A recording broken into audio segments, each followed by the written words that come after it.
ஐக்கியம் இப்ப எங்க? கானானியனோடு. எங்க ஒழுங்கா குடும்பத்தோட இருந்திருக்கணும், பிறந்த வீட்டுல இருந்திருக்கணும், வளர்த்த தகப்பம் கூட இருந்திருக்கணும். ஒரு உறவு சபிக்கப்பட்ட சந்ததியோட, சாப சந்ததியோட உறவு.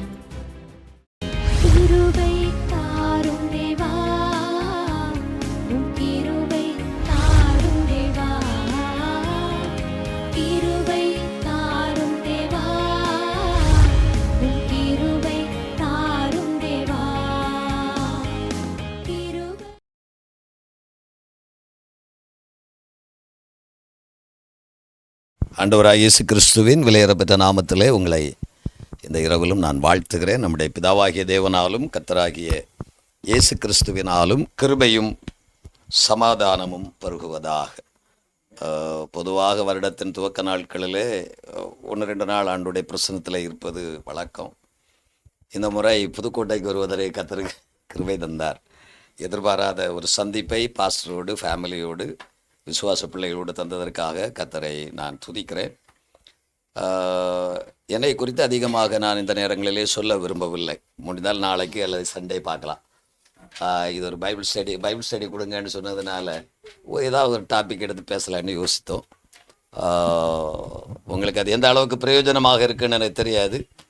இருந்தாலும் சில வசனங்களை பார்க்கலாம். நீங்களும் ஒரு மூத்த போதகரோடு கூட இருக்கிறவர்கள், வேதத்தை அதிகமாக தியானிக்கிறவர்கள், பல ட்ரைனிங் உங்களுக்கு அவ்வப்போது நடக்கிறதெல்லாம் எனக்கு தெரியும். ஆகையினாலே உங்களை பார்க்குறவங்கள கொஞ்சம் பயம்தான். இது ஏன்னா உங்கள் அளவுக்கு நான் ட்ரைனிங்கில் எல்லாம் பங்கெடுக்கலை. ஸோ கர்த்தர் நம்மை ஆசீர்வதிப்பாராக. கண்களை மூடி ஒரு சின்ன ஜெபம் பண்ணலாம். நல்ல பிதாவே, இந்த இரவுக்காக உமக்கு நன்றி சொல்கிறோம். தகப்பனே, வேதத்தின் மகத்துவங்களை பார்க்கும்படி கர்த்தர் எங்கள் கண்களை திறந்தருளுவீராக. பேசுகிற அடியனுக்கும் கேட்கிற உடைய பிள்ளைகளுக்கும் கிருபை உண்டாகட்டும். உடைய நாமம் எங்கள் நடுவிலே உயர்த்தப்படட்டும். திருக்கரங்களிலே எங்களை தாழ்த்தி அர்ப்பணிக்கிறோம். இயேசுவின் நாமத்தில் ஜெபிக்கிறோம் நல்ல பிதாவே, ஆமேன். எல்லாருக்கும் தெரிந்த ஒரு வசனம், உபாகமம் 33 அதிகாரம் 12 வசனம். உபாகமம் 33:12. பென்யமீனை குறித்து கர்த்தருக்கு பிரியமானவன் அவரோடே சுகமாய் தங்கியிருப்பான்.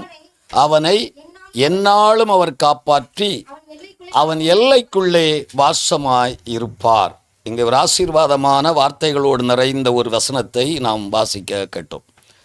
இஸ்ரவேலிலே உள்ள 12 கோத்திரத்திலே கடைசி கோத்திரமாக வந்தது இந்த பென்யமீன் கோத்திரம், இல்லையா? நமக்கு தெரியும். பென்யமீனுடைய பிறப்பை ஆதியாகமம் 35 அதிகாரம் 17-18 நாம் படிக்கலாம். யாக்கோபினுடைய 2வது மனைவியாக எடுக்கப்பட்ட ராகேல் பிறந்த 2வது பிள்ளை. அவன் பிறக்கையிலே அந்த அம்மா மரித்து போகிற காட்சியை இந்த வேத பகுதியிலே நீங்கள் பார்க்கலாம். அவனுடைய 17-18 பிரசவிக்கும் போது கடும் வேதனையாக இருந்தது. மருத்துவச்சி அவளை பார்த்து, பயப்படாதே, இந்த முறையும் புத்திரனைத்தான் பெறுகிறாய். பிரியும் போது பெனோனி, நல்ல செய்தி தான் காதுல கேட்டது. வாழ்க்கையில இருந்த வேதனை மிகுதியானதுனால இந்த நல்ல செய்தி கூட அவளுக்கு சந்தோஷமாக தெரியல. தெரியுதா உங்களுக்கு? புரியுதா? அது வாழ்க்கையில் ஏற்படுகிற சில வேதனைகள் சில நல்ல செய்திகளை கூட சந்தோஷமாய் அனுபவிக்க விடாதபடி கெடுத்து விடுகிறது. ஆண் பிள்ளைதான் உனக்கு பிறக்கப் போகுது என்று சொல்லுகிற அந்த சந்தோஷ செய்தியை அந்த அம்மாவால் சந்தோஷமாக ஏற்றுக்கிட முடியலை. அவ்வளவு வேதனை வாழ்க்கையில், இல்லையா? ஆகையினாலே ஒரு பெயர் போட்டாள். அவனுக்கு பெனோனி என்று பெயரிட்டாள். பெனோனி என்றால் என்ன அர்த்தம்? வேதனையின் புத்திரன், இல்லையா? இதெல்லாம் நீங்கள் படிச்சிருப்பீங்க. வேதனையின் புத்திரன். அப்போது பிள்ளை பிறக்கும் போதே குடும்பத்தை நோகடிக்க பிறக்குது, இல்லையா? ஆமாம், தாயை சாகடிக்க பிறந்திருக்குது. நம்ம ஊரில், இந்த ஊரில் சொல்லுவீங்களான்னு தெரியாது, எங்கள் ஊரில் சொல்லுவோம்.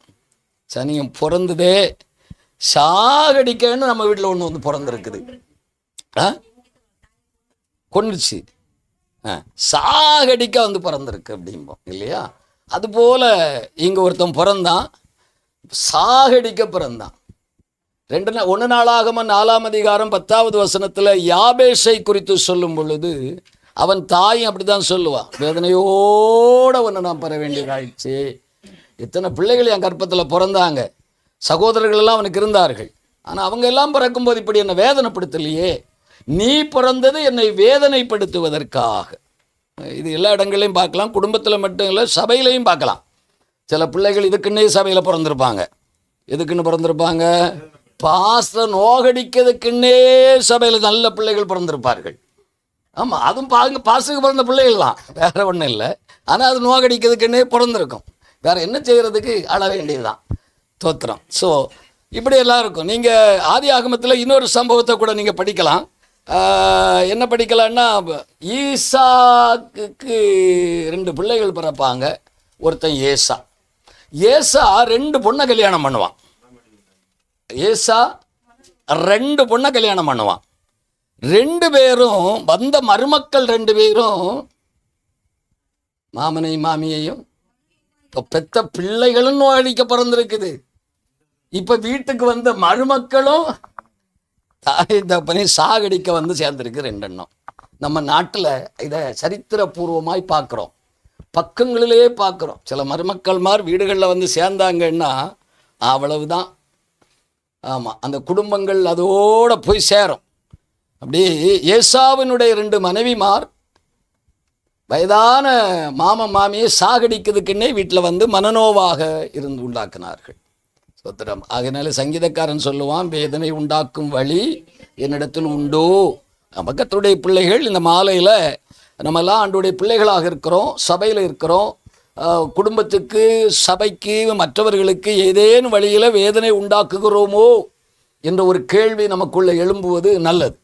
பைபிள் ஸ்டடியில் வேதனை உண்டாக்கும் வழி என்றோ என்று என்னை பார்த்து எங்கே நித்திய வழியிலே நடத்தும் ஆண்டவரே என்று சொல்லி சங்கீதக்காரன் ஜெபிக்கிறத நம்ம பார்க்குறோம். ரைட். இப்போ இந்த பென்யமீன் இப்படி பிறந்தவனை பக்கத்தில் அவன் தகப்பன் நின்றுக்கிட்டு இருந்தான். தகப்பன் அவனை பார்த்து, இவனை இப்படியே விட்டா இப்போ தாயை சாகடிச்சான், நாளைக்கு என்னையும் சாகடிப்பான், நாளைக்கு கூட பிறந்தவர்களையும் சாகடிப்பான், இவன் குடும்பத்தையே தீர்த்துருவான், இவனை இப்படி விடக்கூடாது என்று அவர் யோசித்து அவன் இரத்தத்தில் கிடக்கிற நேரத்திலேயே அவனை மாற்றினார். நீ பெனோனி அல்ல, பென்யமீன். இரத்தத்தில் கிடக்கையிலேயே மாற்றினார். எசேக்கியேல் 16க்கு நீங்கள் போகும்போது, இரத்தத்தில் கிடக்கையிலே உன்னை நான் கண்டு என் காலிலே மிதிபட்டு சாக வேண்டிய உன்னை பிழைத்திரு என்று சொன்னேன் அப்படின்னா, அதனால் பிழைத்து கொண்டால் அது இஸ்ரவேலருடைய சரித்திரம். இஸ்ரவேலருடைய ஃபுல் சரித்திரத்தை எசேக்கியேல் 16 படிப்போம். நமக்கும் அதுதான் நிலைமை. நம்ம எல்லாரும் பாவம் என்கிற அந்த இரத்தத்திற்குள் கிடக்கையிலே சாக வேண்டிய, தாய் செத்தாச்சு, சாக வேண்டிய நிலைமையில் இருக்கையிலே தகப்பன் நம்மேல் வைத்த ஒரு இரக்கம் இல்லையா, நம்மை ஆண்டவர் உயிர்ப்பித்து நமக்கு ஜீவனை தந்து பிழைத்திரு என்று சொல்லி வைத்திருக்கிறார். நமக்கு ஒரு நல்ல தகப்பன் உண்டு, பரலோக பரம தகப்பன். நம்ம எல்லாரும் அந்த இரத்தத்திலே கிடந்தவர்கள். நமக்கென்று யாரும் இல்லாத ஒரு காலம் இருந்தது. அந்த தகப்பன் நம்மேல் இறங்கி நமக்கு ஒரு நல்ல பெயர் விட்டா, நீ பெஞ்சமின் அப்படின்னா என்ன அர்த்தம்? வலது கரத்தின் புத்திரன். நீ சாகடிக்க பிறந்தவன் இல்லை, என்னுடைய பராக்கிரமத்தின் மகன் அப்படின்னாரு. வலது கரத்தின் புத்திரன். பெஞ்சமின் என்றால் வலது கரத்தின் புத்திரன் என்ற அர்த்தம். நம்ம எல்லாரும் எப்படி மாற்றப்பட்டிருக்கிறோம்? வலது கரத்தின் புத்திரன். 118ஆம் சங்கீதத்தில் நம்ம படிப்போம், கர்த்தருடைய வலது கரம் பராக்கிரமம் செய்யும். பயங்கர 2 காரியம் எழுதியிருப்பான், பயங்கரமானவைகளை செய்யும், பராக்கிரமம் செய்யும்.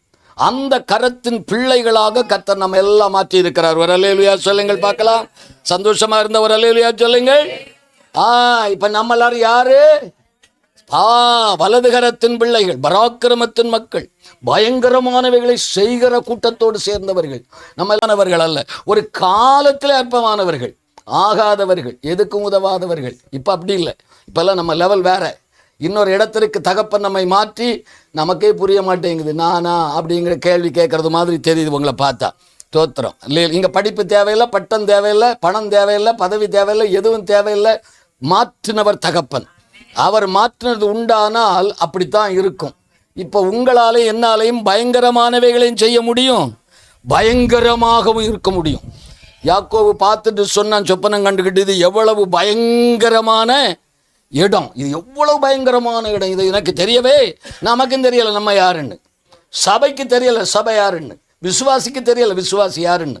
தகப்பன் அவர்களை எப்படி மாற்றி வைத்திருக்கிறார் என்ற அந்த தெளிவான பார்வை தெய்வ மக்களுக்கு இன்னும் சரியாக வரல. வந்திருந்தா இந்த உலகம் என்ன தலைகளாக மாறி இருக்கும். உலகம் மாறல, சீர்கெடுனா நான் யாருன்னு எனக்கே தெரியல. ஆக அந்த பைபிள் ஸ்டடி நான் யார் என்பதையும் ஒரு முறை திரும்பி பார்க்கணும். சரியா, என்னை யாராக தகப்பன் மாற்றி இருக்கிறார்? பராக்கிரமத்தின் பிள்ளைகளாக, அவருடைய வலதுகரத்தின் புத்திரர்களாக கர்த்தர் நம்மை மாற்றி இருக்கிறார். மாற்றினார், ரொம்ப நல்லது. மாற்றினாரா? சரி, இது மாற்றினது யாரு? யாக்கோபு. இந்த பெயர் கொடுத்தது யாக்கோபு. இப்போ யாக்கோபினுடைய கடைசி காலம் வருகிறது. தாயினுடைய மரண காலத்தில் பெனோனி என்று பெயரிட்டாள். தகப்பன் மாற்றினார். இப்போ தகப்பனுடைய கடைசி காலம், அந்திய காலம் வருகிறது. இப்போ பிள்ளையை பார்க்குறாரு. நான் ஒருத்தனை மாற்றினேனே, ஒருத்தனை என் பிள்ளையாக மாற்றினேனே, பராக்கிரமத்தின் மகனாக மாற்றினேனே, நம்ம பாஷையில் சொன்னால் அவனை ரட்சித்தனே, சபைக்குள்ளே வச்சனே, எனக்குன்னு ஒரு பிள்ளை இருந்தானே, எப்படி இருக்கிறான்னு பார்த்தா ஆதியாகமம் 49ஆம் அதிகாரம் 27வது வசனம். ஆதியாகமம் 47:29 என்ன சொல்லுது பாருங்க. பென்யமீன் பீறுகிற ஓநாய், பிள்ளையாக வளராம ஓநாயா வளர்ந்துருக்குது. தோத்திரம். மாற்றினதெல்லாம் பேர் தான் மாறி இருக்குது, ஆளு மாறலை. புரியுதா? இப்போ கிறிஸ்தவ உலகில் என்ன மாறி இருக்குது? பெயர் மாறி இருக்குது, இடம் மாறி இருக்குது, சுபாவம் மாறலை. பென்யமீன் வளர்ந்து பெரிய ஆளாயிட்டாரு. அப்பா கூட தான் இருக்கிறாரு, அப்பா கூட தான் போகிறாரு, வர்றாரு, சாப்பிட்றாரு, வேலை பண்ணுறாரு, எல்லாம் பண்ணுறாரு. பிள்ளை யாரோட வளர்ந்த பிறகு சுபாவம் மாறலை. கிறிஸ்தவ உலகத்தில் இருக்க வேண்டிய பிரதானமான ஒன்றுக்கு பெயர் சுபாவ மாற்றம். எப்பொழுது நம்ம சபைக்குள்ள வந்து சேர்ந்தோமோ அப்போலேருந்தே நம்மளே வர வேண்டிய பெரிய மாற்றம் சுபாவங்களிலே மாற்றம் உண்டாகணும், குணாதிசயங்களிலே மாற்றம் உண்டாகணும். இதுக்கு நீங்கள் அப்போஸ்தலர் நடவடிக்கைகளில் ஒரு நல்ல சம்பவம் இருக்கும். 2ஆம் அதிகாரத்தில் பேதுரு ஒரு நல்ல பிரசங்கம் பண்ணுவார். உங்களுக்கு தெரியும் இல்லையா? நல்ல சூப்பர் பிரசங்கம் அடிப்பார். பிரசங்கம் பண்ணி முடிக்கும்போ எத்தனை பேர் ரட்சிக்கப்படுவார்கள்? 3000 பேர் ரட்சிக்கப்படுவார்கள். 3000 பேர் ரட்சிக்கப்படுவார்கள். பேதுருக்கு ரொம்ப சந்தோஷம். 3000 பேர் ஒரே பிரசங்கத்தில் ஞானஸ்நானம் எடுத்துட்டாங்க, ஆவிக கிருபை பெற்றாங்க, அந்நிய பாஷை பெற்றாங்க, வரங்கள் பெற்றாங்க, எல்லாம் ஞானஸ்நானம் எடுத்து ஆவி பெற்று அந்நிய பாஷை பெற்று ஆவியில் குதிக்குது. 3ஆம் அதிகாரத்தில் ஒரு பிரசங்கம் பண்ணுவார். 2ஆம் அதிகாரத்தில் பிரசங்கம் பண்ணுமா 3000. 3ஆம் அதிகாரத்தில் ஒரு அற்புதம் நடந்து அந்த அற்புதத்தை ஆதாரமாக்கி அங்கே நின்று ஒரு பிரசங்கம் பண்ணுவார்.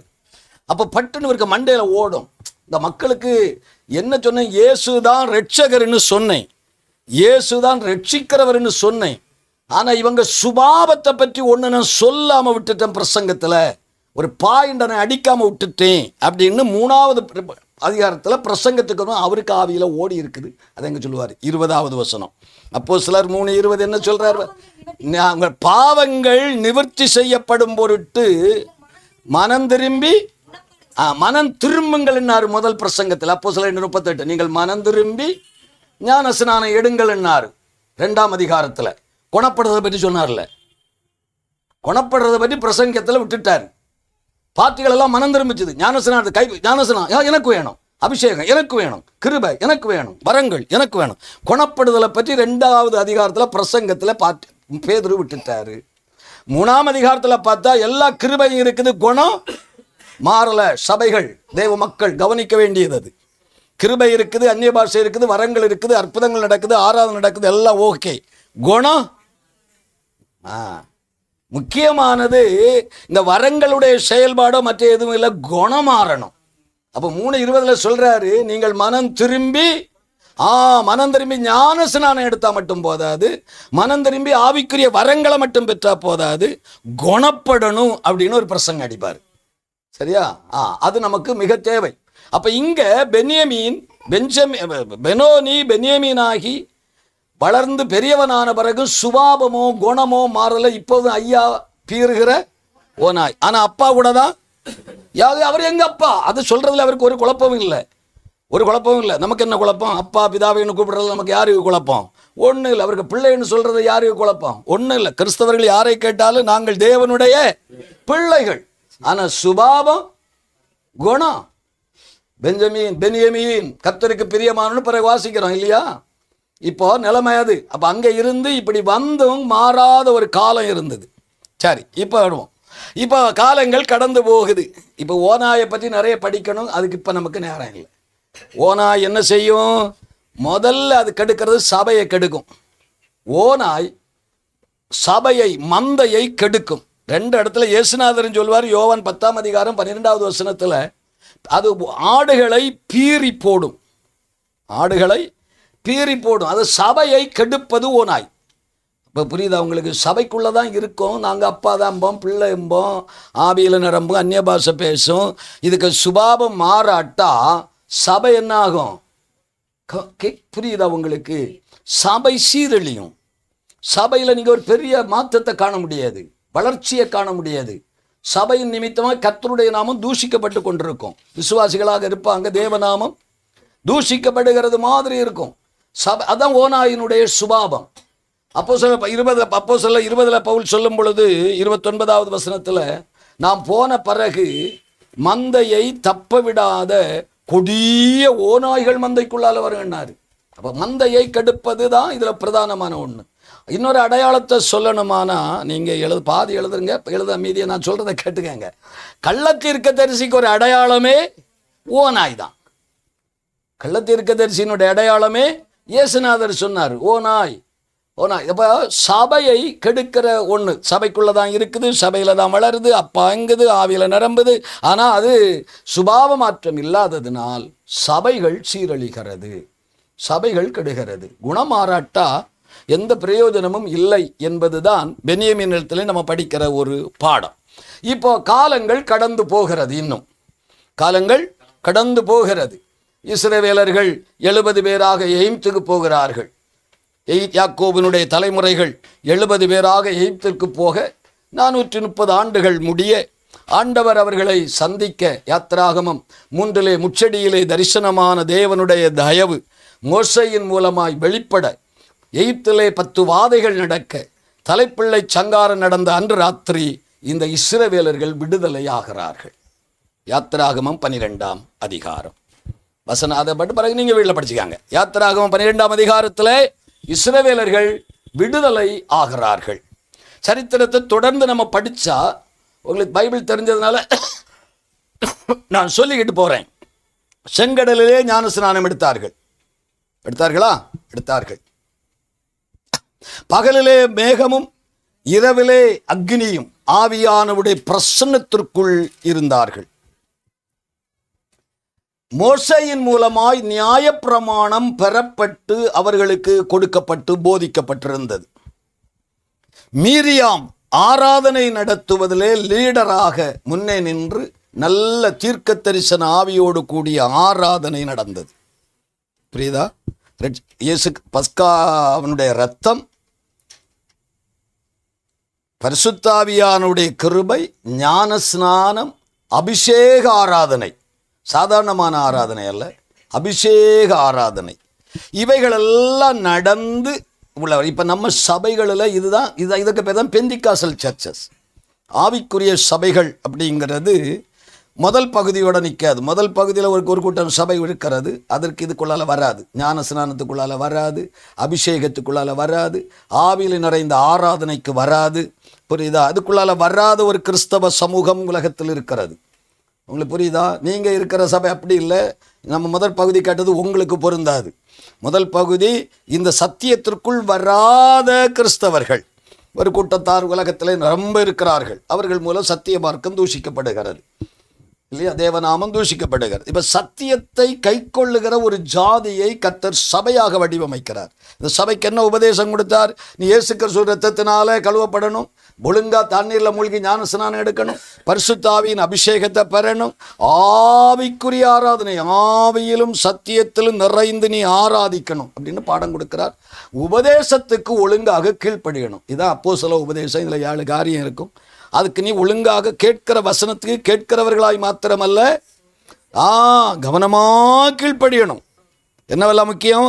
இரத்தம் முக்கியம், ஞானஸ்நானம் முக்கியம், அபிஷேகம் முக்கியம், அபிஷேக ஆராதனை முக்கியம், உபதேசம் முக்கியம். இவைகளுக்கு கவனமாய் செவி கொடுத்து வந்தால் வாழ்க்கையில் என்ன நடக்கும் என்பதுதான் 33:12. இப்போ 33:12 திரும்ப படியுங்க.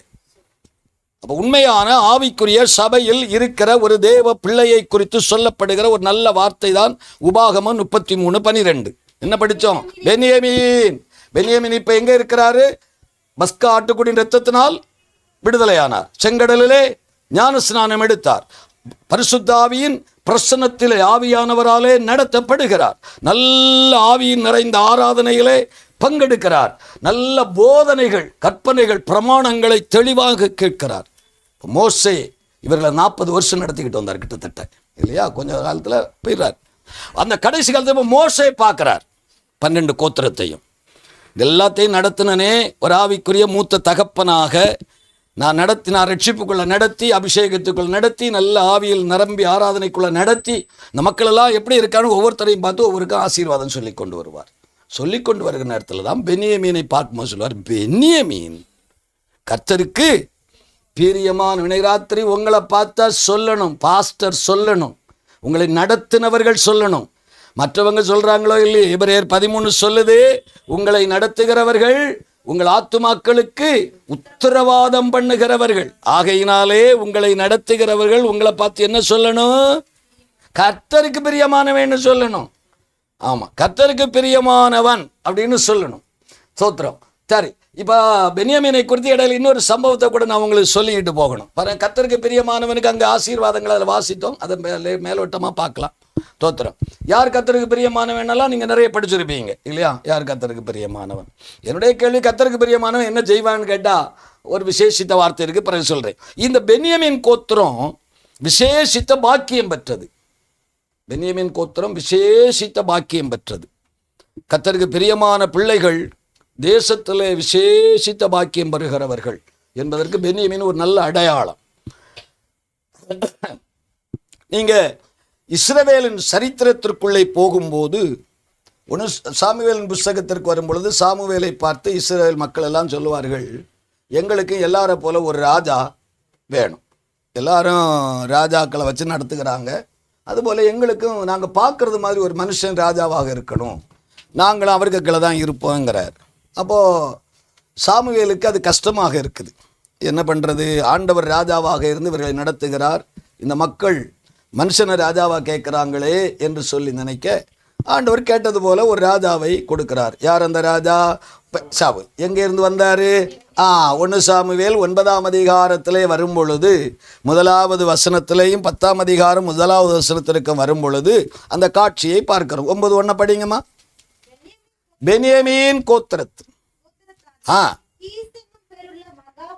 பராக்கிரமசாலி இருந்தான்.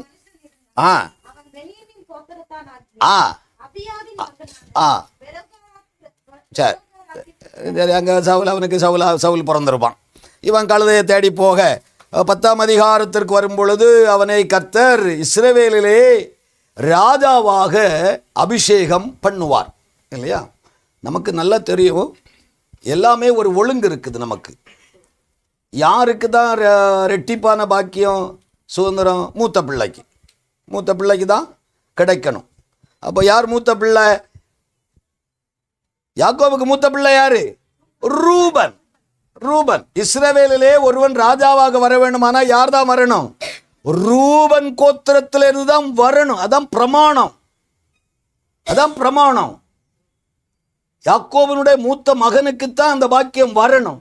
ஆனால் யாக்கோபு சொன்னாரு 49ஆம் அதிகாரத்தில் 2வது 3வது வசனத்துக்குள்ள, என் சேஷ்ட புத்திரபாக உனக்கு தான், 2 ஆசீர்வாதம் டபுள் உனக்கு தான், ஆனால் நீ மேன்மை அடைய மாட்டாய். அப்போ சில்லறை வரும், மேன்மை அது வராது, மகிமை வராது. ஏன் வராது?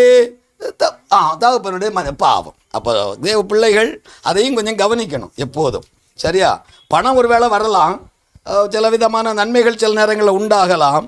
இன்னொரு மேன்மை அடைதல் என்று வேற இருக்குது, அது தேவனால் வருகிறது, அது உண்டாகாது. அந்த மேன்மை அடைதல் இல்லாமல் போகிறதுக்கு நிறைய காரணம், உள்ளேயும் சில பாவங்கள் புரண்டுக்கிட்டு கிடக்கும். தோத்திரம். அப்போ ரூபனுடைய பாவம் அவனுக்கு வர வேண்டிய மேன்மையை தடை செய்து ராஜபத்தியத்தை அவனை விட்டு தள்ளி போட்டது. அப்புறம் யூதாவுக்கு வாக்குத்தத்தம் கொடுக்கப்பட்டது. யூதாவுக்கு 49ஆம் அதிகாரம் 8-10 வரை படிக்கும்போது இந்த ராஜாசனத்தை குறித்த வாக்குத்தத்தம் யூதாவுக்கு கொடுக்கப்பட்டது. சரியா? உரிமை ரூபனுக்கு, நல்லா கவனிக்கணும், பைபிள் ஸ்டடி மட்டும் இல்லை, உரிமை ரூபனுக்கு, உரிமை உள்ளவன் உரிமையை இழந்தான். இரண்டாவது, யூதா வாக்குத்தத்தம் பெற்றவன், வாக்குத்தத்தம் பெற்றவன். வாக்குத்தத்தம் கொடுத்த தேவன் யார்?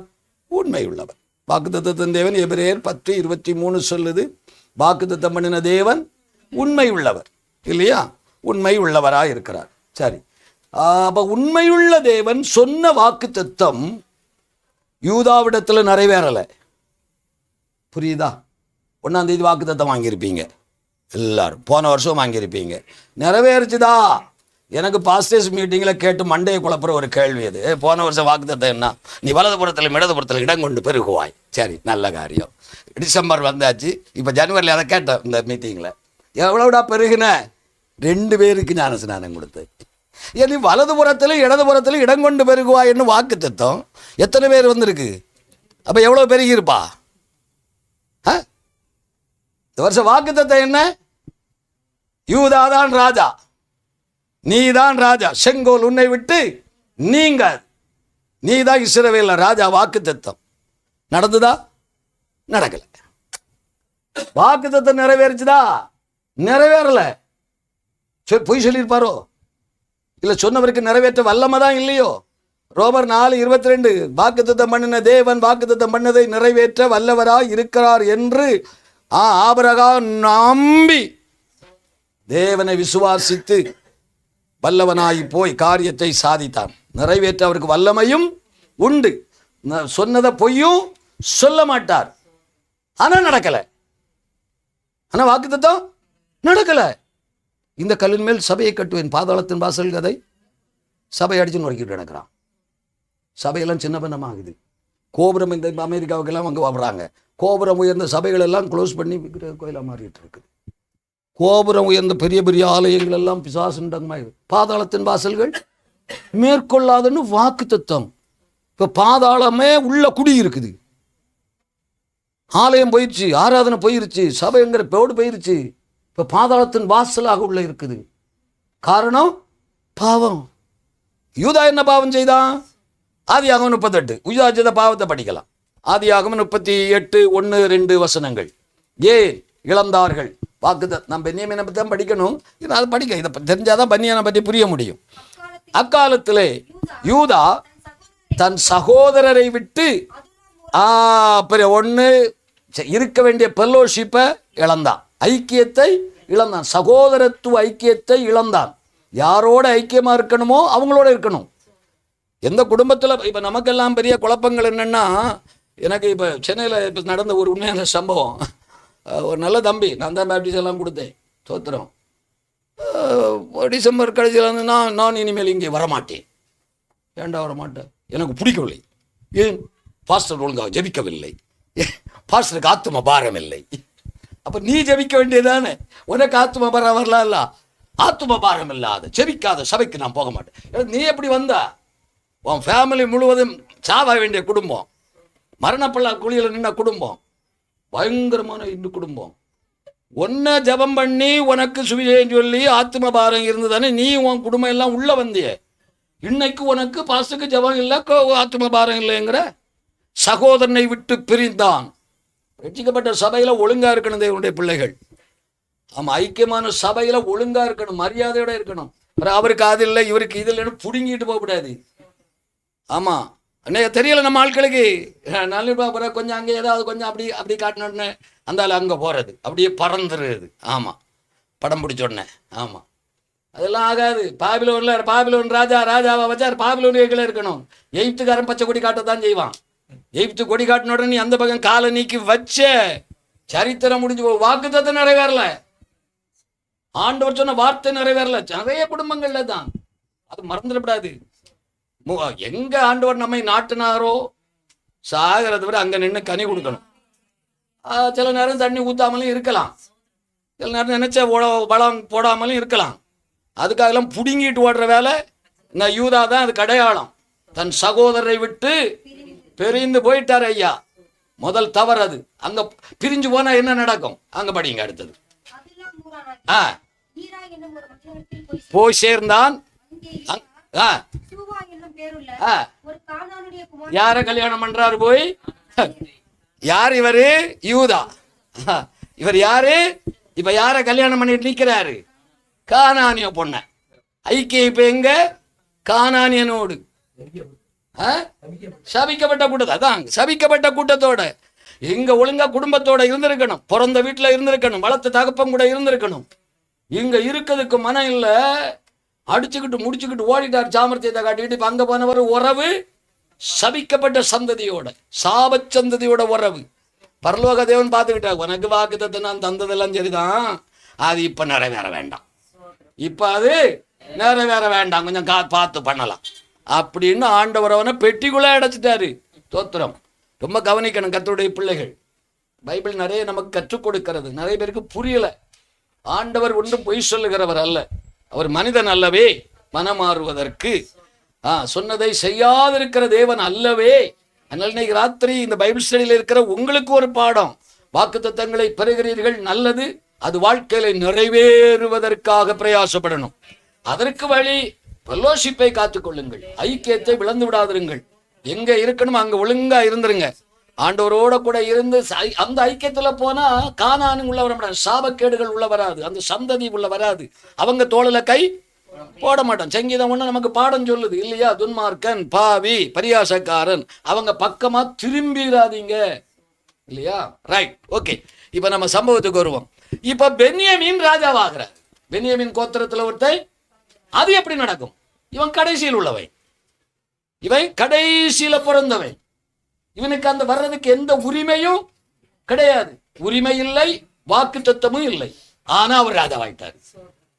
இயேசுநாதர் சொன்னாரா, நீங்க என்னமோ அடிச்சுக்கிட்டு நிக்கிறீங்க, உங்களுக்கு முன்னால பாவிகளும் வேசிகளும் உள்ள போயிருவாங்க. நீங்க நினைக்கிறீங்க நாங்க தான் போவோங்கிறீங்க, அப்படியெல்லாம் சொப்பனம் காண வேண்டாம். உங்களுக்கு முன்னால நீங்க நாங்க நினைப்போம், நாங்க போவோம், நாங்க போவோம், நாங்க போவோம், இந்த லூசிபர் ஆவியில பிடிச்சி நீங்க ஆடுறீங்க. அதை விட்டுருங்க. அதை விட்டுட்டு ஒழுங்கா இருந்தீங்கன்னா நீங்க போகலாம். இல்லைன்னா உங்களுக்கு முன்னால அவங்க உள்ள போயிடுவாங்க. அதுபோல இவன் அட்ரஸ் இல்லாம கடைசியில கிடந்தவன், விலாசம் தெரியாம இல்லையா? தேவனுடைய தெரிந்தெடுப்பை பற்றி நாம் படிக்கும் போதும் அதைத்தான் படிப்போம். உபாகமம் 7 நம்ம பெரிய சாமர்த்தியசாலிகள்னு தெரிந்து கொள்ளவில்லை. தேவன் ஒரு அன்பை வைத்தார், ஒரு இரக்கத்தை வைத்தார், அதனால கர்த்தர் உங்களை தெரிந்து கொண்டார். யோவான் 15 படிக்கிறோம், நீங்கள் என்னை தெரிந்து கொள்ளவில்லை, நான் தான் உங்களை தெரிந்து கொண்டேன்.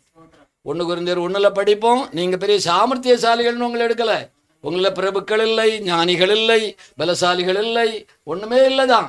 ஆனாலும் நான் உங்களை தெரிஞ்சு எடுத்தேன், உங்களை தெரிஞ்செடுத்தேன். உங்களை பெரிய படிப்பு இல்லை, பணம் இல்லை, சாமர்த்தியம் இல்லை, ஒன்றும் இல்லைதான், பார்த்தா ஒன்றும் இல்லாத பார்ட்டிகள் தான். ஆனா நான் உங்களை, அதே போலதான் பென்யமீன் கடைசி பாத்திரம். அவனுக்கு அங்க எந்த உரிமையும் இல்லை, வாக்குத்தத்தமும் இல்லை. ஆனால் தேவன் அவனை முதல் ராஜாவாக இஸ்ரவேலிலே தான் நிறுத்தினார். அதுக்கு ஒரு காரணம் உண்டு. என்ன காரணம்னு பாப்போமா? எரேமியா தீர்க்கதரிசன புஸ்தகம் 32 அதிகாரம் 15வது வசனம். எரேமியா 32:15. 31:15 மக்களே, 31:15 பாரு. ராகேல்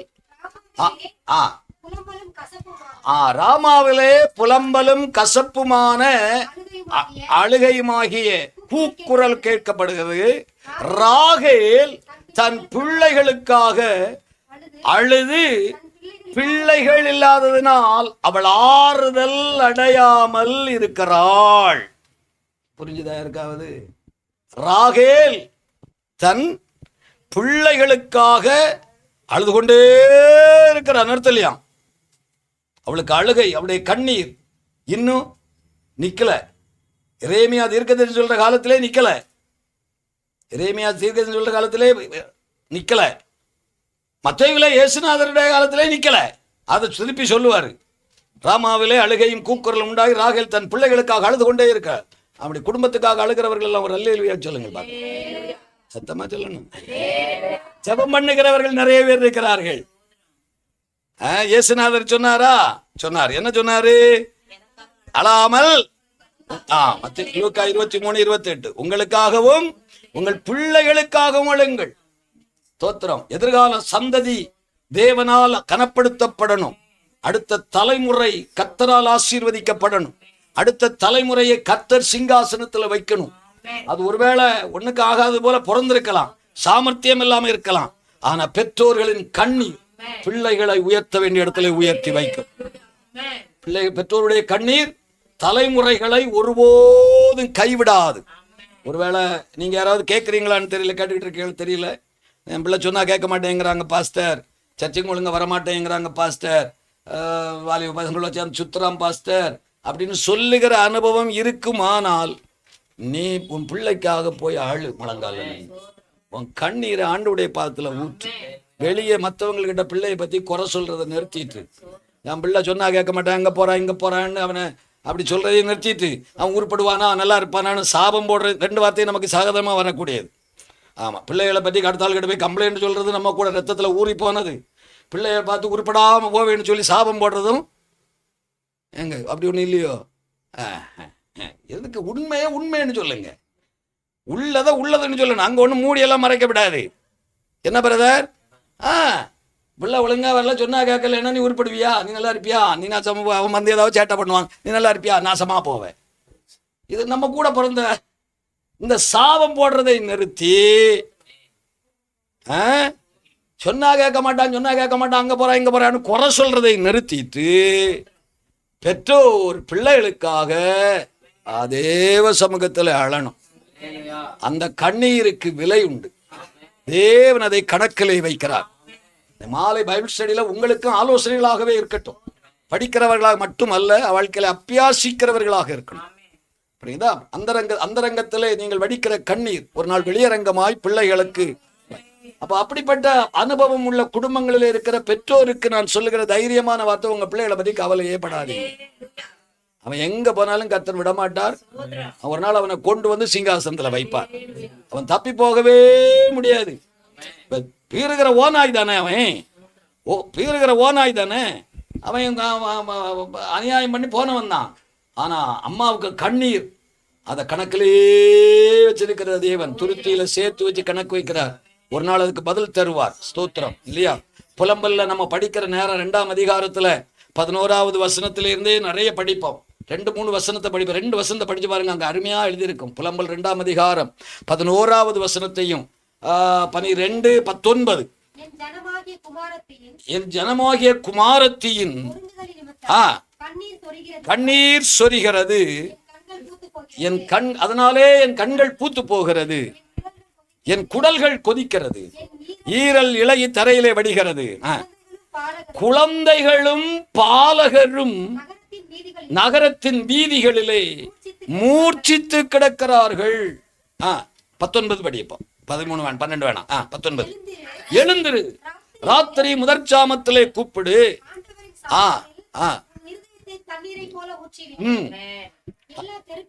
முனைகளிலும் பசியினாலே மூர்ச்சித்து கிடக்கிற பிள்ளைகளின் பிராணனுக்காக நமக்கு ஆண்டவர் தந்திருக்காது. நம்ம பிள்ளைகளுக்கு சரி, இந்த தேசத்துல இப்ப ஆத்துமக்களை குறித்த பாரம் நமக்கு இருக்குமானால், இந்த ஜனங்களுடைய ரட்சிப்பை குறித்த பாரம் இருக்குமானால், ஜெபம் அல்ல இங்க முக்கியம். இந்த கடைசி காலத்துல தெய்வ சமூகத்துல கண்ணீர் முக்கியம். ஜபத்துக்கு இன்னைக்கு பஞ்சம் இல்லை. எழுப்புதல் ஜபங்கள் தாராளமாய் நடக்கிறது. ஆனா கண்ணீரை காண முடியல. ஜப திருவிழாக்கள் நடக்கிறது, ஜப திருவிழாக்கள் நடைபெறுகிறது. புரியுதா? ஜப திருவிழாக்கள் போல் நடைபெறுகிறது. நான் ஒரு காரணத்தை சொல்லுவேன். போன எலெக்ஷன், கடந்த எலெக்ஷன், சென்ட்ரல் எலெக்ஷன், கன்னியாகுமரியில் ஒரு பாஸ்டிங் பிரேயர் 2 லட்சம் பேர் கூடியிருந்தார்கள். ஏன்னா வந்த லீடர்ஸ் பெரியவர்கள், தமிழ்நாட்டில் உள்ள பெரிய பெரிய லீடர்ஸ் வந்திருந்தார்கள். ஜபம் நடத்தக்கூடியதில் உள்ள லீடர்ஸ் பெரியவர்கள் 2 லட்சம் பேர் கூடியிருந்தார்கள். தீர்க்க தரிசனம் அங்கேயும் சொல்லப்பட்டது, இந்திய அரசியலிலே மாற்றம் வரும் போன வருஷம். அப்போ அதை சொல்லி சந்தோஷமாக தான் இருந்தது, கேட்கறதுக்கு சந்தோஷமாக இருந்தது. எல்லாரும் போட்ட சத்தம் கன்னியாகுமரி கடற்கரை பக்கமாக தான் நடந்தது. கன்னியாகுமரியை ஒரு அசைச்சது மாதிரி இருந்தது அன்னைக்கு போட்ட சத்தம். முடிந்து போகும்போது நடத்தின லீடர் இப்படி சொன்னார், இனி வாரத்தில் ஒரு நாள் எல்லோரும் நீங்கள் இதுபோல் கன்னியாகுமரியில் கூடி ஜெபம் பண்ணணும். போதகர்களை எல்லாம் இங்கே எழுப்பி விட்டு, கன்னியாகுமரி வட்டார போதகர்களை எல்லாம் எழுப்பி விட்டு இப்படி சொன்னார், நீங்கள் எல்லாரும் உங்கள் சபையோட சேர்ந்து ஜெபிக்கிற இடம் எங்கள் சபை, ஏன்னா அது கொஞ்சம் பெரிய இடம், வந்து போகிறதுக்கு வசதியான இடம். அதனால் எல்லாரும் இந்த இடத்துக்கு வந்துடணும், அங்கே ஜெபம் நடக்கணும். எலெக்ஷன் வர அடுத்த சனிக்கிழமை ஒருத்தரும் வரல. யார் சபையாரை தவிர வேற யாரும். அப்போ முந்தின சனிக்கிழமை 2 லட்சம் வந்தது என்னது, எதுக்காக வந்தாங்க? அந்த திருவிழாக்கள் நடக்கிறது, அதுக்கு பேர் திருவிழா. திருவிழா இல்லை, தெருவிழா. அது நடைபெறுகிறது. ஒவ்வொரு 1 லட்சம் பேர் இருந்தார்கள். நாங்கள் இந்தியாவிற்காக தரப்பிலே நின்றோம், தேசத்திலே மாற்றம் வர தரப்பிலே நின்றோம். இருந்ததும் சீட்டு, இருந்த சீட்டையும் கொடுத்துட்டு இல்லாம இவன் அவன் கூட 10 வாங்கி மேலே போனான். எப்படி? காரணம் என்ன? கண்ணீர். இப்ப தேவை அது கண்ணீர் எப்போ வரும்? அது இருதயம் நொறுங்கினா தான் வரும். இருதயத்துல வேதனை உண்டானா தான் கண்ணுல கண்ணீர் வரும், அல்லாம அது வராது. அது சொல்றாரு, தெருக்களில் முனைகளில் மூர்ச்சித்து கிடக்கிற பிள்ளைகளை பார். அப்பம் கேட்கிறார்கள், கொடுக்க ஆள் இல்லை. கேட்கிறான், இயேசு எனக்கு வேணுங்கிறான், கொடுக்கறதுக்கு ஆள் இல்லை. கொடுக்கறவன் ஒழுங்கா இருக்கணுமே, இவனும் ஒழுங்கா இல்லை. அதனால இவன் கொடுக்கறது அப்பமாகாதவனை சாகடிக்கிறதா இருக்குது இவன் கொடுக்கறது. சந்தேகமா இருக்கோ? இயேசுநாதர் சொன்னாரு, ஒருவனை உங்கள் மார்க்கத்தான் ஆக்கும்படி ஒரு சமுத்திரிலிருந்து மறு சமுத்திரம் வரைக்கும் சுற்றி நடந்து ஒருத்தரை பிடிச்சி உள்ள கொண்டு வந்துடுறீங்க. கொண்டு வந்தா முன்னாலேயாவது கொஞ்சம் மரியாதையோட இருந்தான். இப்போ அவனை அதிக கேடுள்ளவனா மாத்திட்டீங்க, ஆக்குனீங்க, கேடாட்டு மாற்றி விட்டுட்டீங்க. அப்படி ஒரு நிலைமை இன்னைக்கு ஓடுது எங்க திரும்பினாலும். இதை சொன்ன உடனே நம்மையே ஒரு மாதிரி பேசுவாங்க, இவருக்கு அதுக்கு என்ன வேலை, அது ஆண்டவர் பார்த்துக்கிடுவார் அப்படிம்பாங்க. ஆண்டவர் பார்க்குற நம்ம எதுக்கு வச்சிருக்கு? பாஸ்டர் எதுக்கு சபை நடத்தணும்? ஆண்டவர் பார்த்துக்கிட மாட்டாரா? இல்லை கேட்குறேன், பாஸ்டர் சபை நடத்தினாதான் அங்கே நடக்குமா? நான் அவருக்கு சொர்க்கத்தில் பாஸ்டர் ஒன்றும் அவருக்கு தேவையில்லை, அவரே பார்த்துக்கிடுவார். அப்படி இல்லை, ஒழுங்கு இருக்குது. பாஸ்டர் சபையை நடத்தணும், சுவிசேஷம் சொல்லணும், ஆத்துமாக்களை ஆதாயப்படுத்தணும், விசுவாசிகளை உருவாக்கணும். அதெல்லாம் தேவன் நமக்கு ஏற்படுத்தி கொடுத்திருக்கிற ஒழுங்குமுறைகள். அதை யாரும் மாற்ற முடியாது. நேரம் வேகமாக ஓடுதுன்னு நினைக்கிறேன். தோத்தர் ஆமாம், அது ஒரு 10 நிமிஷம் இருக்கு. ஒரு அலையிலையா சொல்லுங்கள். இப்ப எத்தனை பேருக்கு புரிந்திருக்கிறது? ராகேல் தன் பிள்ளைகளுக்காக அழுதாள். கழுதையை தேடி போனவனை கர்த்தர் பிடித்து கொண்டு வந்து சிங்காசனத்திலே ராஜாவாக வைத்தார். இப்ப அது ஒரு தீர்க்க தரிசனம் போல மனதில் எழுதி கொள்ளுங்கள். உங்கள் தலைமுறைகள் அவன் இப்படி ஒரு வேளை வழிதவறி கழுதையை தேடி, காசை தேடி, உலகத்தை தேடி எங்கேயோ போய் தேடினது கிடைக்காம பரிதாபமாக நிற்கிற காலகட்டம் இருக்குமானால் பரலோகம் சொல்லுகிறது, உங்கள் கண்ணீர் கணக்கிலே வைக்கப்பட்டிருக்கிறது. அந்த கண்ணீருக்கு பலனும் பதிலும் நிச்சயமாய் வரும். உங்கள் பிள்ளைகளை கர்த்தர் ஆசீர்வதிப்பார். ஆமென், அல்லேலூயா, தோத்திரம். இப்போ என்ன சொல்லுகிறார் ஆண்டவர்? பென்யமீன் கர்த்தருக்கு பிரியமானவன். அப்ப ராஜாசனம் உனக்கு தான், உன் பிள்ளைகளுக்கு தான். அதுக்கு பிறகு அவன் இழந்தான் என்கிறது கீழ்ப்படியாமையினால. தேவன் தம்முடைய காரியத்துல கவனமா இருக்கிறார், ஜாக்கிரதையா இருக்கிறார். அவன் கவனமா இருக்கணும் இல்லையா? பெற்றுக்கொண்டு நீ நன்மை பெறுகிறோம், நன்மை பெறுகிற நாம கவனமா இருக்கணும். ஆண்டவருடைய வார்த்தைகளுக்கு கீழ்ப்படியணும். பிரமாணம் சொல்லும், இஸ்ரவேல்ல ஒருவன் ராஜாவானால் அவன் இந்த பிரமாண புஸ்தகத்தை எழுதி கையில வாங்கி வச்சு தினமும் அதை அவன் வாசிக்கணும். அதாக ராஜாவுக்கு கட்டளை, வாசிக்கணும். அவன் எயித்துக்கு போகப்படாது, குதிரைகளை ரொம்ப வாங்கப்படாது, அவன் ஐஸ்வர்யத்தை தேடப்படாது. ஆண்டவர் பிரமாணத்துல ராஜாவுக்கு கொடுத்த கட்டளை. ஆண்டவர் காரியத்தை சொன்னா தீத்துறணும், விட்டுருன்னா விட்டுறணும். நமக்கு தான் சொல்லுகிறார். நம்மெல்லாம் ராஜாக்கள் தானே, ஒன்று வெளிப்படுத்தல் 1:6 நம்ம எல்லாரும் ராஜாக்களை தான் வச்சிருக்கிறார், ஒன்றும் கீழே போடலை, எல்லாம் உயர்த்தி தான் வச்சிருக்கிறாரு. அப்ப நமக்கு சொல்லக்கூடிய சில காரியங்களை தீத்துறணும். இறக்கமே வைக்கப்படாது. இந்த இறக்கம்தான் பெரிய பிரச்சனை இப்ப நமக்கு. இது அன்புள்ள தேவன், கிருபையுள்ள தேவன். பாஸ்டர் ஏன் இப்படி நிற்கிறாரு?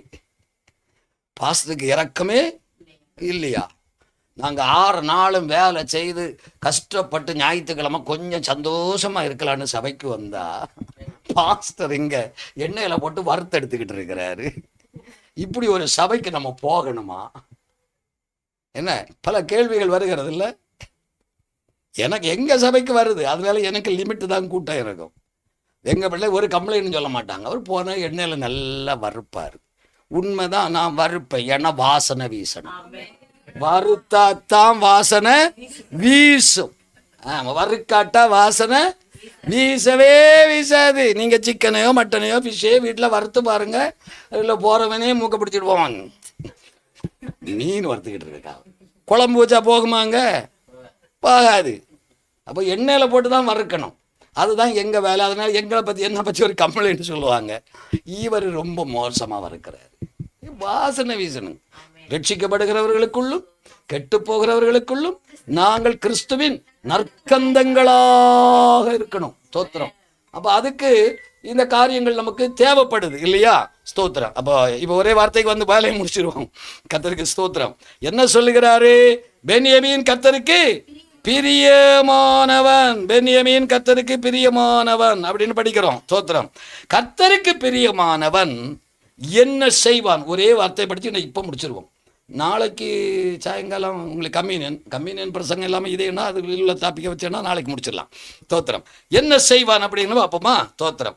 ஏசாயா தீர்க்க தரிசன புஸ்தகம் 48ஆம் அதிகாரம் 14ஆம் வசனம். கர்த்தருக்கு பிரியமானவன் என்ன செய்வான்? நிறைய நீங்கள் தானியேல் ஜெபம் பண்ணாரு, உதாரணமாக கொடுக்கணும் பிரியம் அப்படி இப்படி நிறைய படிப்போம். நம்ம மொத்தத்தில் ஒரு வார்த்தை, கர்த்தருக்கு பிரியமானவன் அவருக்கு சித்தமானதை பாபிலோனிலே செய்வான். அவன் தான் கர்த்தருக்கு பிரியமானவன். கர்த்தருக்கு பிரியமானவன் அவருக்கு சித்தமானதை எங்கே செய்வான்? பாபிலோனிலே செய்வான். எருசலேமிலே செய்வான் என்றல்ல, சபையிலே செய்வான் என்றல்ல, அவன் பாபிலோனிலே செய்வான். கர்த்தருக்கு பிரியமானவன் என்று பெயர் எடுத்தால் அவன் செயல்கள் பாபிலோனிலே தேவ சித்தத்தை செய்கிறவனாக அவன் இருப்பான். தோத்திரம். கர்த்தருடைய பிள்ளைகள் தேவ சித்தம் செய்கிறவர்களாக இருக்கணும். எங்க செய்யணும்? பாபிலோனிலே. புரியுதா? எங்க செய்யணும் தேவ சித்தம்? பாபிலோனிலே. ஸ்தோத்திரம் பண்ணுவது தேவ சித்தம். அது சபையில செய்வோம் இல்லையா? அதல்ல, பாபிலோனிலே தேவ சித்தம் செய்யணும். பாபிலோனுக்கு அடையாளம் என்ன? வெளிப்படுத்தின விசேஷம் 18ஆம் அதிகாரம். வெளிப்படுத்தின விசேஷம் 18ஆம் அதிகாரம். நாம் இங்க நிறைவு செய்கிறோம் இன்னைக்கு. வெளிப்படுத்தல் 18:1. இவைகளுக்கு பின்பு கண்டேன், மகிமையினாலே பூமி பிரகாசித்தது, பலத்த சத்தமிட்டு மகா பாபிலோன் விழுந்தது. அது அது அது பாபிலோன்னா என்னது? உங்க ஊர்ல ஏதாவது பேய் இருக்கா? உங்க ஊர்ல பேய்கள் என்ன தெரியுமா? பேய்னா என்னது? பேய் அது தெரியாது. பேய்னா பிசாசு. அது எங்க ஊருக்காரங்க மொழிபெயர்த்தது.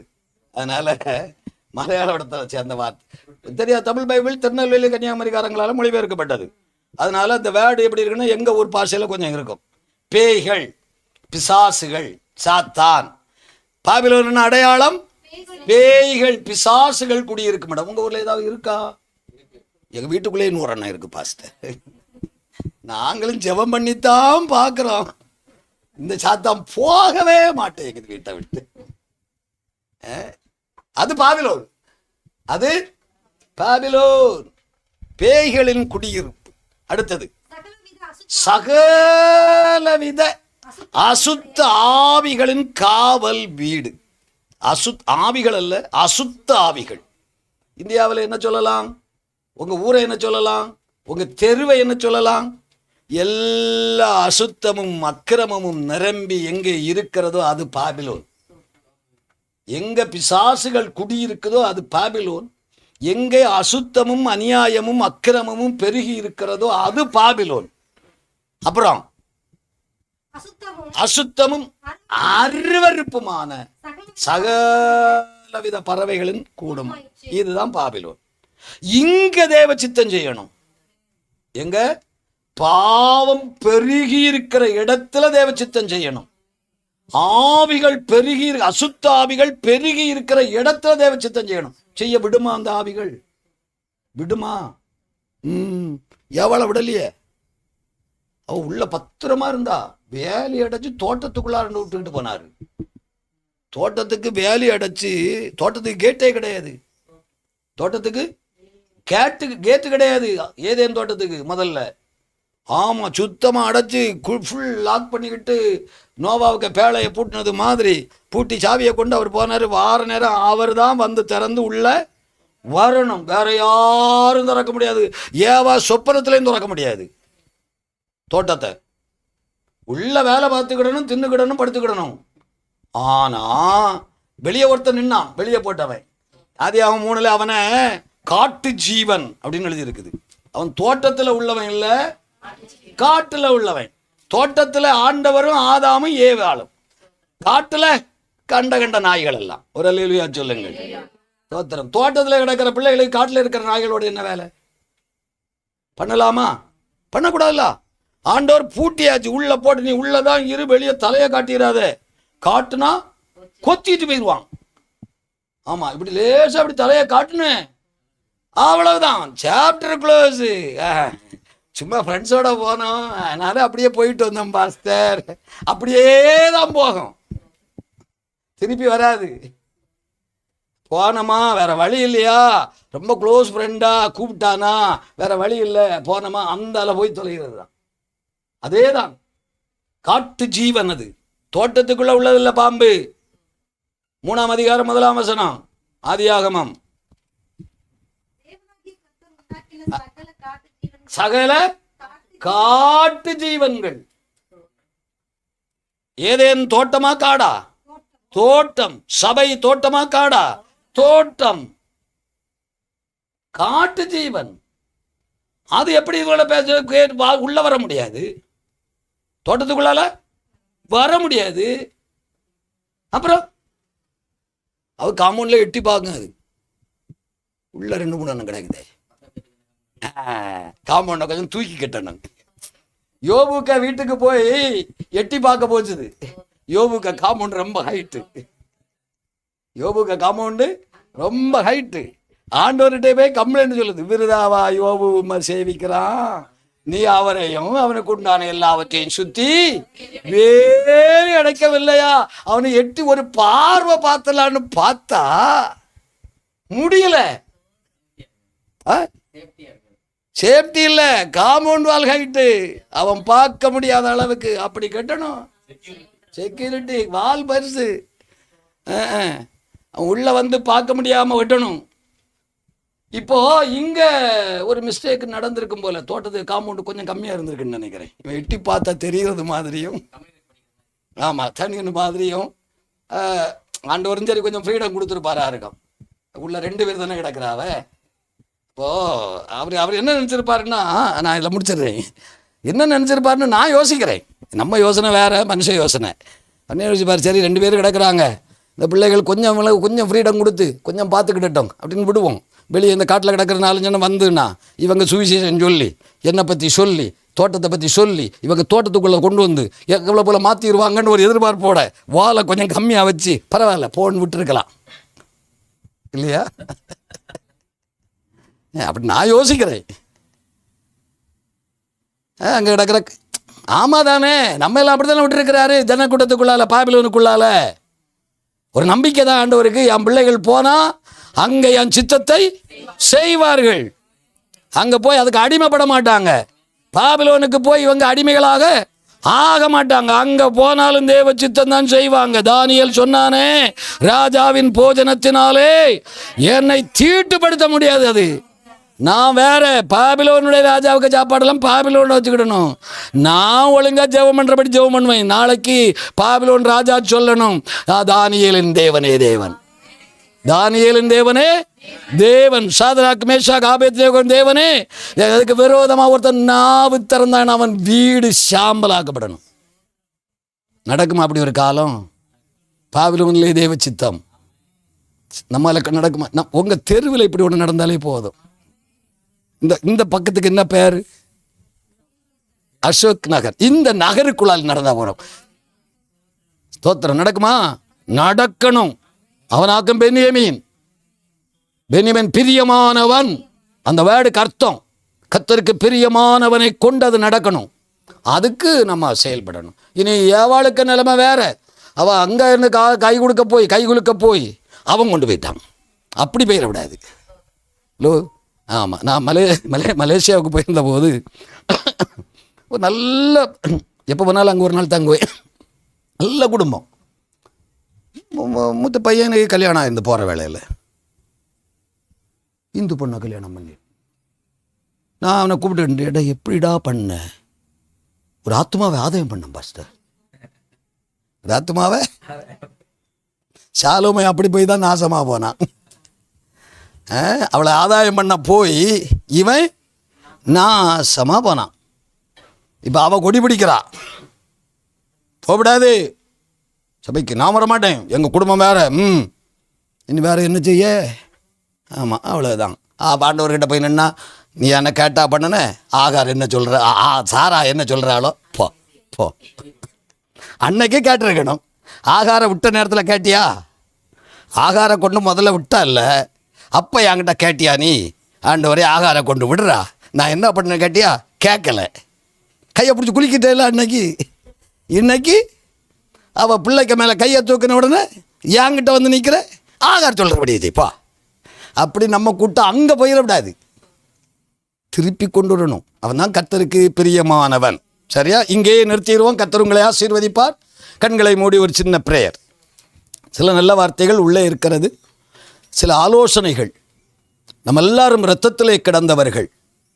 நம்முடைய பரம தகப்பன் நம்மை பிழைத்திரு என்று சொல்லி நமக்கு ஒரு வாழ்வு கொடுத்தார். அந்த வாழ்க்கையை புரிந்து கொள்ளாமல் வாழ்ந்து போகிற மக்கள் பெருங்கூட்டம். அதை கண்டபோது அவரே இந்த பூமிக்கு வந்து பஸ்கா பலியாகி, எகிப்தில் எப்படி பஸ்கா பலியானதோ 1 கொரிந்தியர் 5 படிக்கிறோமே, அப்படி பஸ்கா பலியாகி நம்மை மீட்டு கொண்டார் இரத்தத்தினால். சபை என்ற ஒன்றை வடிவமைத்து நல்ல போதனைகளை தந்து, ஞான ஸ்நானம், நல்ல அபிஷேக ஆராதனை, நல்ல ஆவிக்குரிய போதனைகள், உபதேசங்கள், பரிசுத்த ஆவியானவருடைய வழிநடத்துதல், இப்படி நிறைய கிருபைகளை கர்த்தர் நமக்கு சபைக்குள்ளே தந்தார். உள்ளே இருக்கிற கர்த்தருடைய பிள்ளைகள் வருடங்கள் கடந்து போக நம்முடைய சுபாவங்கள் மாறி நம்மை பார்த்து நடத்துகிறவர்கள் முதலாவது சொல்லணும், இவள் கர்த்தருக்கு பிரியமான பிள்ளைகள், இவள் கர்த்தருக்கு பிரியமான பிள்ளைகள். அந்த வார்த்தை வரணும். எல்லாரும் அந்த வார்த்தை, ஆண்டவரே என் வாழ்க்கையில் அப்படி ஒரு வார்த்தையை நான் கேட்கணும் ஆண்டவரே. நீரும் சொல்லணும், என்னை நடத்துகிறவங்களும் சொல்லணும், என்னை பார்க்குறவங்க சொல்லணும். அந்த பிள்ளையை பாரு, அந்த சகோதரியை பாரு, அந்த சகோதரனை பாரு, அவங்க வாழ்க்கை, ஐயோ அது ஆண்டவருக்கு பிரியமான பிள்ளைங்க அவங்க. அந்த வார்த்தையை என் காதில் கேட்கணும்ப்பா. அப்படி ஒரு வாழ்க்கை வாழ்வதற்கு ஒரு கிருபையை இந்த இரவில் என்மேல் வையும் ஆண்டவரே. பென்யமீனை சொன்னது போல என்னை பார்த்து சொல்லணும், நீ எனக்கு பிரியமானவன், நீ எனக்கு பிரியமானவன். இந்த ராத்திரியில கர்த்தாவே அந்த கிருபையை என்மேல் வைப்பீராக, அந்த கிருபை என்மேல் வருவதாக. ஆமென். நான் ஆண்டவரே பாபிலோனிலே உம்முடைய சித்தத்தை செய்யணும் ஆண்டவரே. தேவ சித்தத்தில் ஒன்னே ஒன்றுதான் பிரதானமானது, அது ரட்சிப்பு. எல்லாரும் ரட்சிக்கப்படணும். பாபிலோனில் இருக்கிறவன் சொல்லணும், கர்த்தர் தான் தெய்வம்னு சொல்லணும், கர்த்தர் தான் தெய்வம்னு ராஜா அறிக்கை பண்ணணும். தானியேலின் தேவனுக்கும் எல்லாரும் பயந்து நடுங்கணும்னு சொல்லணும். பாபிலோனிலே தேவ சித்தம் செய்த தானியேல் கர்த்தருக்கு பிரியமானவன். தோத்திரம். பரிசுத்தத்தை காத்து கொண்டவன், பக்தி வைராக்கியமானவன், ஜெபிப்பதிலே சோர்ந்து போகாதவன், உபவாசிப்பதிலே தளர்ந்து போகாதவன், கர்த்தருடைய பிரமாணத்தை தேடி வாசிக்கிறவன். அவனை குறித்து நிறைய படிக்கலாம். தோத்திரம். இன்று இரவு உடைய வாழ்க்கை அப்படி மாறணும். தோத்திரம். ஏவாளை போல கையை கோர்க்க போய் அங்கே அடிமையாகிவிடக்கூடாது. தானியேலை போல பாபிலோனிலே பாவம் நிறைந்த ஒரு இடத்துல நாம் இருக்கிறோம். நம்மை சுற்றி பாவமும் பிசாசும் பெருகி இருக்கிறது. அவைகள் நடுவிலே கர்த்தருடைய சித்தத்தை செய்கிற பிள்ளைகளாய் ஆண்டவர் நம்மை பலப்படுத்துவாராக. கருத்தலை தாழ. கர்த்தரின் சித்தம் செய்திட நித்தம் தத்தம் செய்தே என்னை அர்ப்பணித்தேன். கர்த்தரின் சித்தம் செய்திட நித்தம் தத்தம் செய்தே என்னை அர்ப்பணித்தேன். இயேசுவல்லால் ஆசை இப்பூவினில் வேறே இல்லை, என்றும் எனக்கவர் ஆதரவே. இயேசுவல்லால் ஆசை இப்பூவினில் வேறே இல்லை, என்றும் எனக்கவர் ஆதரவே. ஆனந்தமா தேசமாய் இன்பக்கானான் ஏகிடுவேன், தூய பிதாவின் முகம் தரிசிப்பேன். கிருபையுள்ளவரே, உடைய கரங்களை ஒப்புக் கொடுக்கிறோம். நாங்கள் இரத்தத்திலே சாக கிடந்தவர்கள், எங்களை வாழ வைத்திருக்கிறீர் ஆண்டவரே. எங்களுக்காக நீர் பலியாகி எங்களை மீட்டு கொண்டீர். எங்களுக்கு வேண்டிய தெய்வீக அனுக்கிரகங்களை குறைவில்லாமல் தந்து வைத்திருக்கிறீர் ஐயா. சபை நடுவிலே நாங்கள் வளர்ந்து வருகிறோம். எங்கள் வாழ்க்கையை பார்க்கும்போது நீர் சொல்லணும், எனக்கு பிரியமான பிள்ளைகள் என்று. இந்த சமுதாயம் சொல்லணும், இந்த பிள்ளைகள் கர்த்தருக்கு பிரியமானவர்கள் என்று.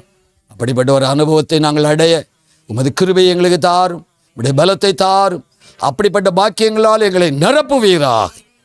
இதை கேட்கிற எல்லா மக்களுக்கும் நன்மை உண்டாகட்டும். அந்த வாழ்க்கையிலே வந்த பாக்கியத்தை கேட்டோம். பென்யமீன் கோத்திரம் இஸ்ரவேலிலே ராஜபத்தியம் பெற்றது ஆண்டவரே. மேன்மைப்படுத்தப்பட்ட கோத்திரமாய், கனப்படுத்தப்பட்ட கோத்திரமாய் உயர்ந்தது போல குடும்பங்களே பாக்கியம் உண்டாகட்டும். கண்ணீரோடு ஜெபிக்கிற அனுபவம் உண்டாகட்டும். திருக்கரங்களே ஒப்புக் கொடுக்கிறோம். இயேசுவின் நாமத்தில் ஜெபிக்கிறோம் நல்ல பிதாவே, ஆமென்.